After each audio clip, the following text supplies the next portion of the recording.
دے گا۔ بڑی محبت کی باتیں ہیں، پیار کی باتیں ہیں، توجہ کے ساتھ سنیں گے تو انشاءاللہ عز و جل ایمان تازہ ہوگا۔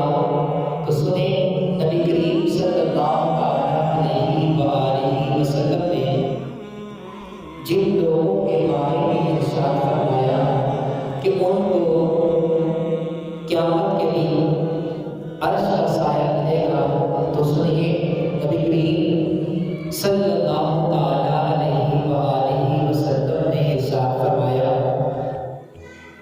اللہ عز و جل 7 لوگوں کو اپنے عرش کے سائے میں جگہ عطا فرمائے گا جس دن اللہ کے عرش کے سوا کوئی سایہ نہ ہوگا۔ اب وہ 7 لوگ کون سے ہیں جن کو قیامت کے دن اللہ کے عرش کا سایہ ملے گا؟ تو نبی کریم صلی اللہ علیہ وسلم نے ارشاد فرمایا پہلے نمبر پر انصاف کرنے والا حکمران۔